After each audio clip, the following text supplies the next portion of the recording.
na-accident. Hindi, may papasok. Sige, may kausap eh. Walang maipit eh. Accident ako sa bike ka, isang taon na. Ito ang balikat ko. Tumama ito sa bakod. Yung dati kasi, pag ginaganon ko siya, may hindi pa ako na-accident eh, may nakalubog na sa siya. Dati may nakalubog na. Okay. Ngayon, tagpanama siya nung ma-accidente ako. O di, Bumalik. Gumanda. Ang masakit, Ano masakit? Ano masakit? pag lipas na isang linggo, hindi ko maitaas. Parang may pumipigil dito, tapos masakit dito, tsaka dito.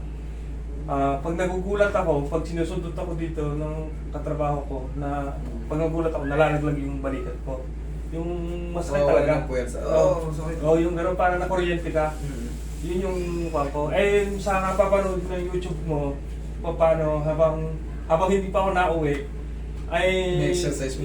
tinitingnan ko yung YouTube mo kung paano ko siya hindi maninigas at may gagalaw ko para maayos. Di ginanong ko siya sa pader, no? Ayan, kahit pa paano, maganda. Dahil yun sa YouTube mo na tinuturo mo doon na gano'n, hanggat kaya mong gawin. Ginanong ko siya, tapos ginagano ko yung katawan ko.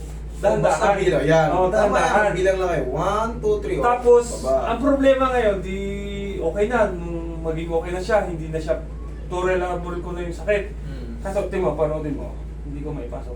Okay, limited pa. Eto, dudugtungan nyo lang to ng ano, siyempre, adjusting ko, tapos mamasasin natin yung mga stiff muscle. Yung kanan ko, yung kanan ko, tuwid. Ito. Kulang. Oh, kita mo yun siya yung angle niya. Hindi, kasi siyempre yung muscle, parang binat na siya agad sa ganyan. Pag ginan mo, para siyang pigil na. Bakit? Siyempre, nangyayari talaga yung kasi pilay ka dati. Kung di ka na-disgrasya, wala yan. Siyempre, nag-adjust ka ba? Ang tulong lang ng mga adjustment, ang tulong lang pala ng mga naituturo ko dyan sa inyo, kahit pa paano, nagle-lesson, mas bearable na siya kumpara naman kung wala kayo natutunan. Tapos ginaganon ko siya, ginaganon ko. Tapos bibilang ako ng gano'n, mga 5 minutes, ginaganon ko siya. Natutulungan naman siya. Very good, kahit pa paano.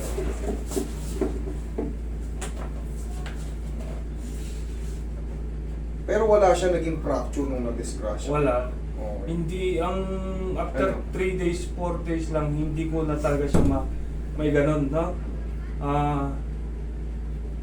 Tumigas, ano? Tumigas. Yung ganyan kasi sir, pag taon na, ang gagawin natin dyan, talagang tutugtungan pa natin. Pero tama naman, na-stress mo. Dagdagan ko lang na tapos, pag ganito naman ang inat mo, kapit ka sa grills. 1, 2, 3. Kasi limited yung ganito. Kulang. Ngayon, kapit ka sa grills. 1, 2, 3. Yung kaya mo lang ha. Yan lang. Okay, mamaya i-guide kita. So, siyempre, pag uwi natin yung ano, iba pa rin yung may actual na adjustment kumpara sa mga... Merong akong katrabaho, ginanon siya yung nakapan yung siko, tapos ginanon. Yung panahon nakasakitan, ay hindi ko kaya talaga, suntok ako sa Siyempre, kahit hindi ganun, sabi mo nga, ikaw na mismo nagsabi, panahon pa yun ng sobrang sakit talaga eh. Sobrang sakit. Pag in-adjust kayo, kahit ako naman mag-adjust niya, may pain talaga. Ang madalas kong binibiro kayo na magbaon kayo ng 10 kilo na sa loob. Kasi pagka shoulder problem, talagang may pain siya eh. Hindi tayo makaiwas eh. Kumbaga, talagang ako ang ginagawa ko, binabaliktad-baliktad ko yung combo para magkaroon kayo ng malesin ba yung pain. Kasi talagang may pain siya. Normal talaga may pain. Kahit sino i-adjust ko, malakas o talagang may pain eh. Okay, relax. Ginagawa na natin, dinidiskartehan natin para hindi kayo makaranas ng sobrang pain. Kaya ang ginagawa ko minsan, binabaliktad ko yung nalaman kong method. Umubra naman. Okay, relax.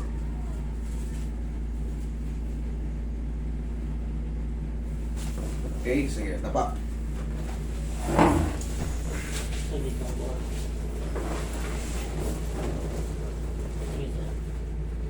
Sakto na yung mga gilid ko. Yan, ganyan.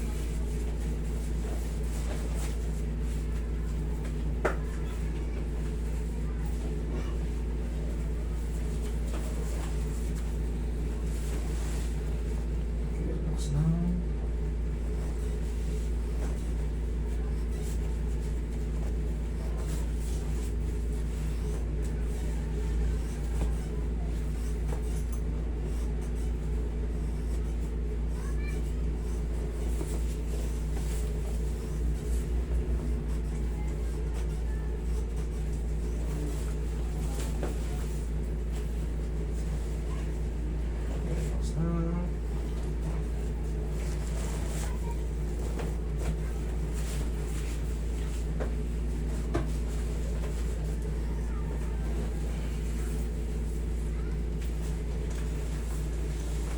Kayo? Oo.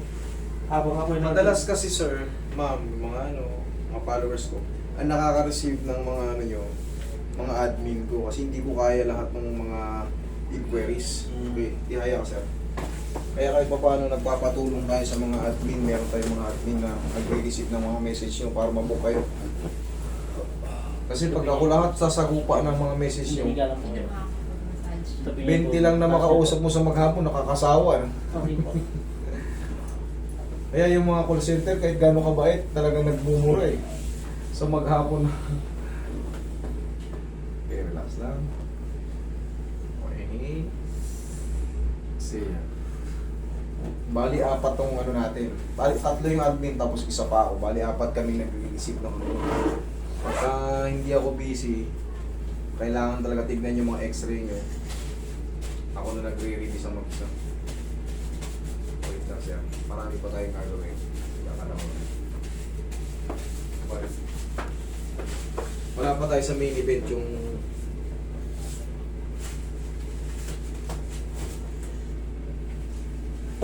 Yung kanan, sir, ang may problema, master. Kita mo po, medyo maga. pag ginanito ko, Hindi naman po. pag ganito, Hindi rin po. pag ganito, Hindi rin po. pag pinipindot lang. Pag pinipindot. Tsaka po, lumalagotok siya. Yun. Okay. Ramdam niyo po. Walang problema sa mga clicking. Tandaan nyo, basta walang pain. Pero pag may pain na kinikreate, hindi po pwede. Yan po ay nung college pa po ako second year college, naglalaro po Kaya nga, ako. pagka ganyan kasi, meron tayong tinatawag na pilay na naglalaman. Yung tinatawag nating mga lamad, kumakapal yan siya, tutunog-tunog yan. Yung iba naman, i-scratch yung mga cartilage. Maaaring mag-create ng sounds. Pero kailangan walang pain. Okay, relax lang. Pero yung tunog, di nawawala yan.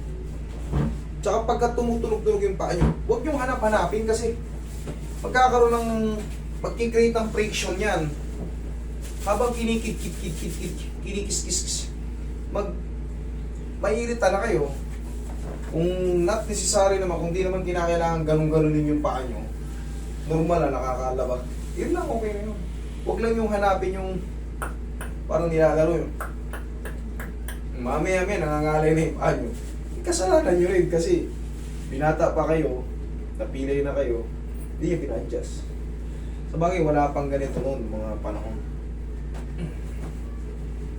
Ngayon pa lang talaga naglalabasan yung mga yun.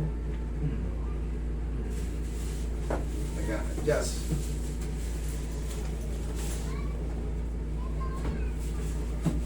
Tingin, maiwagang pa natin dyan. Kasi nung na-aksidente ako nun sa basketball, hindi siya natapos. Anong hindi natapos? Ang hilot kasi yung nanonood, nahimatay nung dumatay ako.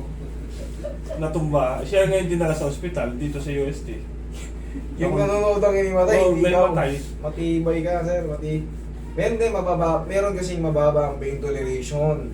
Ibig sabihin, pag yung iba nakakita lang Kaya ng natigil sasaktan. master yung paghilot sa akin. Kasi natalanta na kayo, may Oo, nahimatay. may nahimatay. Tumama yung Yung batok. iba naman, injection lang, hindi matay. Yung iba naman, tinaga na, wala lang. Sinaksak, wala lang din.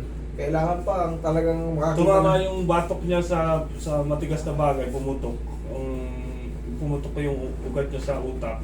Na-operahan sa UST. 180,000. Doble-doble, no? Kumbaga, siyempre. Siya pa yung nagsama sa akin ng pagpusan ako papahilot. Ang magsisigaw dyan. Upo ka, sir. Dito na tayo sa main event. Ang lamig.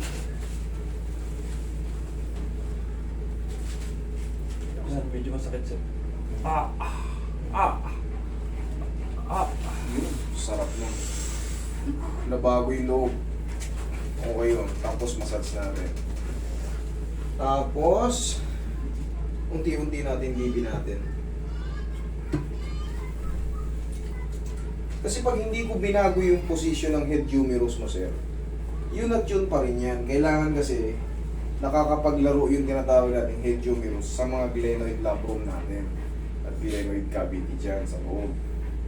Pag wala siya sa timing, magkikreate ng swelling yan dyan sa mga tendon, ligaments. Yun yung pagka na-stress yung ligaments at saka tendon, magre-reflect yan sa muscle. Yun yung magkikreate ng spasm para magkaroon ng stiff muscle. Hindi mo ngayon ma-bend, may ma-stretch kasi yung muscle natin very stiff. So, ang sagot doon, adjustment, massage, or manipulation, yan na yun. Para akong pinuti siyang lumuwag. May tanong po ako, Master. Yes. Yung, kita niyo po ang pagkakaiba? Yung siko nyo parang komang ng konti. Opo. Okay. Ano kung kailan pa yan? Yung kasabay po niyan, yung parang hindi dapat nakaganyan, di ba po? Oblique ang tawag dyan, oblique position. Pagka matagal na panahon na sa siko, kailangan yan may maramdaman pa kayong masakit. Pero pag wala nang masakit, I'm sorry to say, but yan na yung, kumbaga, permanent na po yan. Ito kasi kita nyo, may nararamdaman pang masakit. Malaki posibilidad na maayos to. Pero sa siko nyo, ipisating ko at iipitin ko. Pagka yan, wala nang masakit, yan na yan. Wala na. Oh. Dapat yan, kagaya niyan, pag ginagalaw, kaya pag ginaganyan, masakit. Pero pag wala na, ayun naman eh, ayos naman eh. Nagkaroon lang ng konting ano dito, pero wala yan oh. Kasi nung sumasakit siya, dito ko siya minamassage. Pero yun nga. Nagkukuryente siya dito, nawawala yung sakit. Kaya dito ko siya minamassage. Connected yan, tama yan. Okay naman, kung nagkakaroon kayo ng kaginawaan sa mga ginagawa nyo, tuloy nyo lang. Pero kung alam nyo mali, eh huwag nyo ituloy.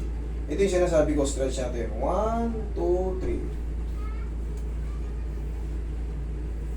1, 2, 3. Tapos, may mo. Straight ka lang, sir. Yan. Kaya? Kaya siya. Kaya? Kaya? Ayan, oh, sagad na yan. Oh. Oh, nasa malalim na siya. 1, 2, 3. Tapos balik lang. Kung mapapansin mo, malayo na yan, sir. Di ba kanina hanggang dito lang? Hanggang dito lang sa kalahati. Yan ngayon. Nandito na sa likod. Okay? Yan na yung mga changes na mararamdaman mo ba? Abot ko na. Tapos, syempre, hindi porket naabot mo na yan ngayon, ay hindi mo nasusundan ng mga stress. Kasi, yung mga muscle natin na stiff, ganyan-ganyan pa natin yan. Okay? Tapos, kapit sa grids. Parang yun natin ginawa ko kanina. 1, 2, 3. O, tapos, ganito, sir. Ayan, nakita mo malayo na. 1, 2, Naabot ko lang ngayon to. O, yun na eh, changes na yan. O, tingnan mo yung paa mo. Tingnan mo. May pain, wala. Yung pain niya po, Master, dito lang. Sige, higa ka dyan. Kung meron pa, higa ka. Higa ka. Palitan pa natin ang posisyon. Dahil pag nakasapatos po, hindi ko maramdaman. Pag nakapaa po ako, Ayun, kaya pinagpaakit na para, nagtitingkayat po ako sa kon eh. para malaman natin may changes. Sige, lambutan mo lang. Huwag mo na alabanan. Pagkukunin pa natin yung posisyon sa loob. One more.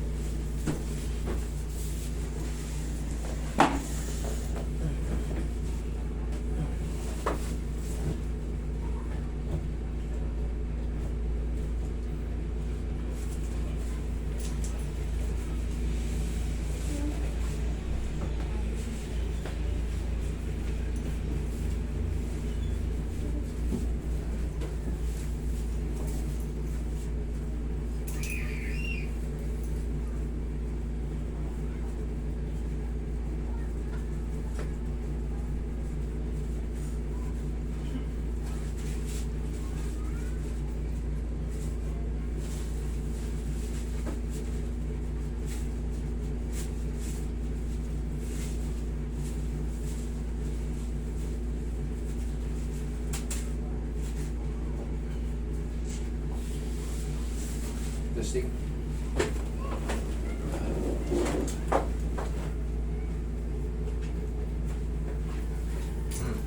Maganda na. Yung pantay na yung tapa ko. Kasalanan mo yan, pumunta ka rito. Okay? Okay. Ganito si sir. Kasi hindi, dati nakaganon yun siya eh. Kaya nga kasalanan mo yun, pumunta ka rito, naayos tuloy. Okay? Sige.